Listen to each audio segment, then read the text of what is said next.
Good morning. Oh, I am not a morning guy. Jocko and his 4 a.m. wake up watch. My wife gets up at like 6:30 every morning. She's like a farmer or something. I stole my wife's coffee this morning. We have separate coffee pots. Don't ask. It's complicated. By the way, I'm not smoking weed. This is a humidifier because my eyes don't work in the mornings. The only reason I got up early this morning was because I had a cramp in my calf at like 6 o'clock, so I had to leap out of bed like it was on fire. Yeah, that's a pleasant sound at 6 a.m. All right. Craig sent you a friend request. Hi, Craig, I'll be your friend. Jovan wants to be my friend. Hi, Jovan, I'll be your friend. Shaban, we manufacture all products like boxing gloves, MMA shorts, rash guards. So I'm sorry, Shaban. I am not going to be your friend just so you can sell me something. Rick, can I talk you into being at the academy early tomorrow so I can work on some judo throws? Yeah. Oh, today's Tuesday. I have to teach the lunch class.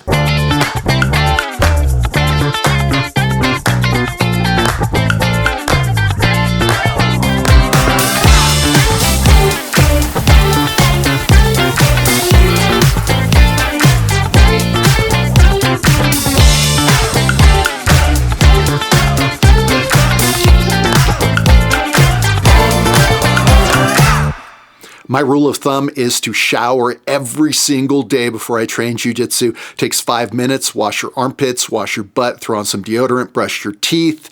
Your training partners will appreciate it. Do it every time. All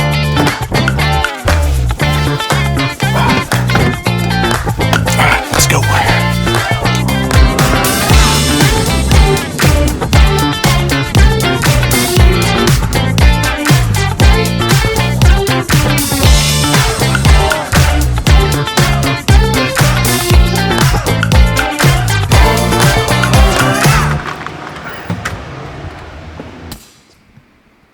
So our lunch classes are really popular during the school year. We're a college town with 15,000 students, but they all clear out during the summer, and we are deep into the summer, the dog days of summer, where there's almost nobody in town right now. So let's see who shows up today.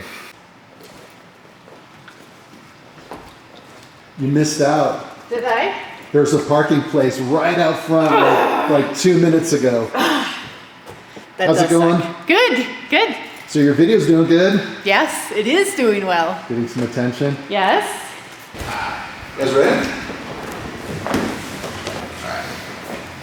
So you guys, let's do a little guard retention today. So one of the things that happens when you're relatively new at jiu-jitsu is things tend to be all or nothing. You either do one explosive movement to get to that next position or you end up resetting. But what you figure out as you get better is that there are a lot of waypoints between here and there, and you have to be able to get to that next small waypoint so that you can just increment your position. So, number one, she's flattened me out and my arms are out of position. I need to get my frame. That's number one. I'm cupping the shoulder, I have a frame under the neck. This elbow, sometimes you have to wiggle and I have to get it in. So now I've got 2 frames. I've got 2 points of contact. Okay? Now, I'm able to create some space by bridging. So I can come in and I'm going to take my hand flat and windshield wiper it through. Okay?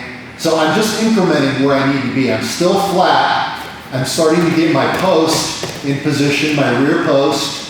And now I can start just shucking myself to where I'm on my side.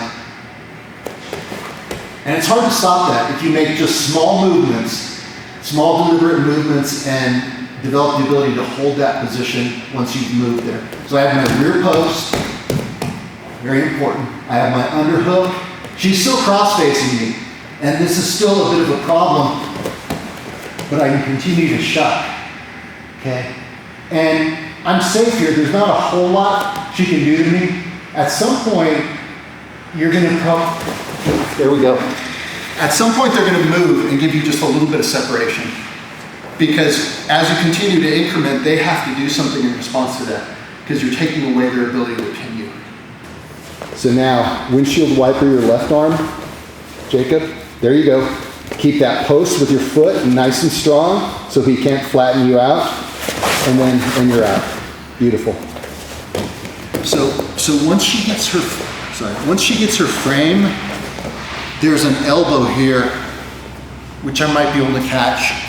So the challenge is keeping that elbow connected really tight so I can't get a bite on it with anything. So if you bridge way up, now I can catch it. So you have to know how to bridge, but keep this pinned to your body. Just a little bridge. There you go. Now, as you see, I don't have the elbow. As you drop, you're going to windshield wiper. There it is. And now it's through. So you do want to bridge, but you don't want to extend way out with those arms. Anytime you extend those arms out, they're in danger. One more time. So you get your frame. See, it's coming up. She just gave it to me. She just gave that to me. So keep this pinned to your body, and you're going to windshield wiper through like that. If you bridge, keep this connected. So just bridge a little bit, and as you drop, that comes through. So the bridge gives you the ability to create some space. As you fall, that comes through. Does that make sense? So this elbow needs to stay tight. So bridge a little, and there you go, there you go, there you go. Boom, now you're out. That's the motion. That's the one danger, far side out.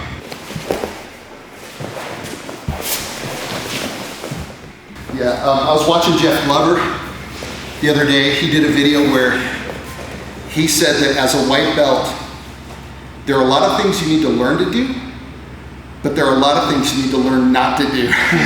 And it's almost more important as a white belt to learn what not to do, because lots of things can go wrong. And as you get better and better and better, you create this catalog of things to not do, and then you have to operate within very tight tolerances, right? Because if your tolerances are loose, you're giving all these opportunities for people. So you keep everything tight, and now you have this framework that you can then figure out what to do, but within the framework of things that you're not supposed to do. Does that make sense? Yeah. So, and that's a good example, the elbow. That's a good example. You give a little daylight on the elbow, and the elbow's out, and they're catching it. So. Okay, got done with class. I need to get home because I'm having a conversation with Alex, the organizer, the mastermind behind Grappler's retreat, which I want to bring to the channel here in just a minute. Problem is, there's a truck blocking the way. So hopefully he won't be there long because I need to get home. We'll see you in a bit. Alex, good to see you, my friend. Good to see you too, Rick. How are things going up there for you? Things are going great. It's been nice and mellow the past couple weeks. As you know, we had Roy out here, Roy Dean, with Alan Shade, and had just like an awesome group of close to 20 people out here.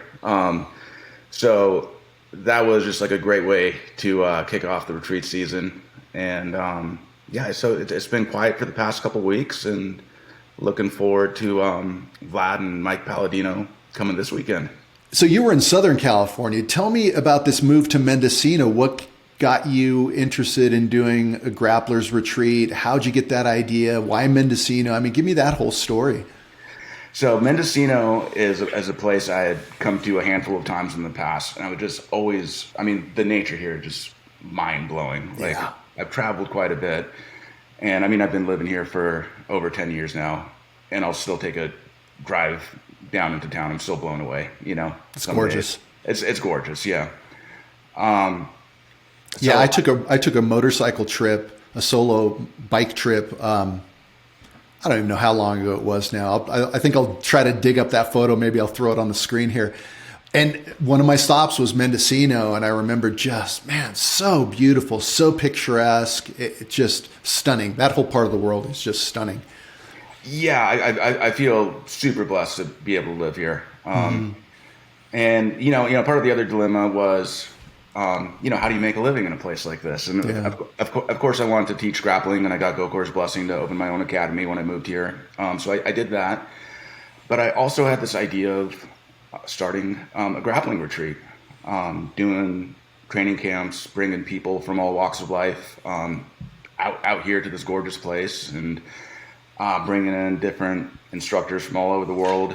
So tell me about the camp itself. You've got, I've heard from Roy, he's been there twice, and both times he's just blown away. He says it's just a total decompression from the rat race, from everything going on in life, because it's so secluded, it's beautiful, it's scenic, the pace, it's really slow.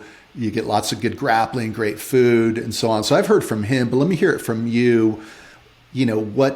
What is a week at camp like? What is your vision for your the attendees? What do you want them to get out of this?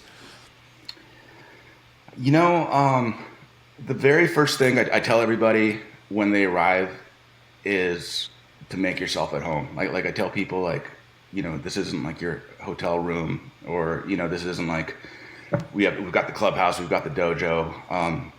But I try to impart on anyone that we have a schedule, but that's your house. That's your dojo. Get to know everybody. And somehow magically that just happens really quickly. By day 2, it feels like we've all known each other for months already. That's what I've heard. Roy says the camaraderie that, in fact, what I heard is that there are people that attended his second camp that were there during the first camp, and it's now becoming this little posse of people that show up to hang out together. Absolutely. And I mean, that's, it makes me so happy, and that's amazing. And I find myself always having this funny conversation with people, like for example, the people that came to Roy's first camp. They're like, we're gonna come next year when Roy comes, and then again this year.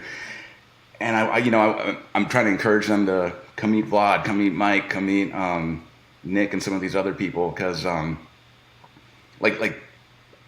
I don't know how it happens. I haven't personally manufactured it. It's just the magic that happens when the groups come together. So. It's been amazing, I guess, just to be the organizer behind it, and watch it happen. I've made so many good friendships along the way too. It's like you're the guy that's throwing the party that everyone loves to go to, right? Exactly. Yeah. This is a premium experience. It's not a cheap camp by any means. If you're talking to someone and you were telling them about the camp and you said, okay, why is this thing worth a week of your time? What's your sales pitch?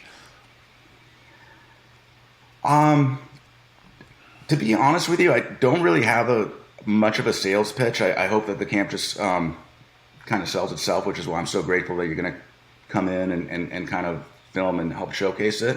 Mm-hmm. But people do sometimes ask me about the cost. It can be about $2,400-$2,500 for the week. And people will sometimes look at other camps and be like, oh, well, there's this other camp that's, 4 or 5 days and it's, less than half that price. Yeah. There's a big difference when there's 100 people showing up to some of these other camps and you have 1 or 2 instructors or even 3 or 4 instructors, and, versus you come to Grappler's Retreat and there's, I take about 15 people signing up. So everybody's like family, everybody gets one-on-one attention from the instructors. Yeah, it's like you're getting private lessons all week. Everybody gets their own really nice private room. There's no bunk houses. I have 4 chefs that come in, cook amazing food for us, super good quality. My hope is that people would appreciate those things and recognize the value. Yeah, for sure. It's again, my only knowledge is what Roy has told me the 2 times he's been there, and both times he's just been blown away. He says, you will not go hungry. He said, you will not go hungry. In fact, you'll probably gain some weight while you're out there. That's right. Phenomenal food. It's just a great experience, a great getaway. I mean, personally, I'm feeling a little burnt out over the last few months. I've been just hitting it hard on various fronts, and I'm just looking forward to getting away, doing some videography, being creative, making some friends, learning some jujitsu, maybe sharing a little jujitsu, just embracing the whole experience. Right on. Yeah. And honestly, that's what it's all about. Of course I put together a schedule, but I tell everybody this is a loose schedule. Yeah. And, yeah, we just roll with it. Like we'll go on hikes, we'll go do beach training, and somebody wants to just like chill at the retreat and hot tub while the rest of us are hiking. That's cool, you know? So Yeah. Yeah, I think it's gonna be right up your alley. It's probably gonna be exactly what you Well, need. I'm super excited. I'm really grateful that you extended an invitation to me and my son Jordan. And this might be the last father-son trip that I take with Jordan because he's got a girlfriend and she's about to graduate college and they're kind of serious and they might move. And, you know, so this was just a killer way for me to take one last trip with my kid. Sweet. Well, Alex, thank you so much. I appreciate you spending a little time with me and introducing you to our channel. And again, I'm looking forward to videotaping this whole experience and spending a little more time with you down there. That sounds great. Have an awesome road trip, dude. Great. I appreciate it, Alex. We'll talk to you soon, man. Talk to you soon. Bye. Bye.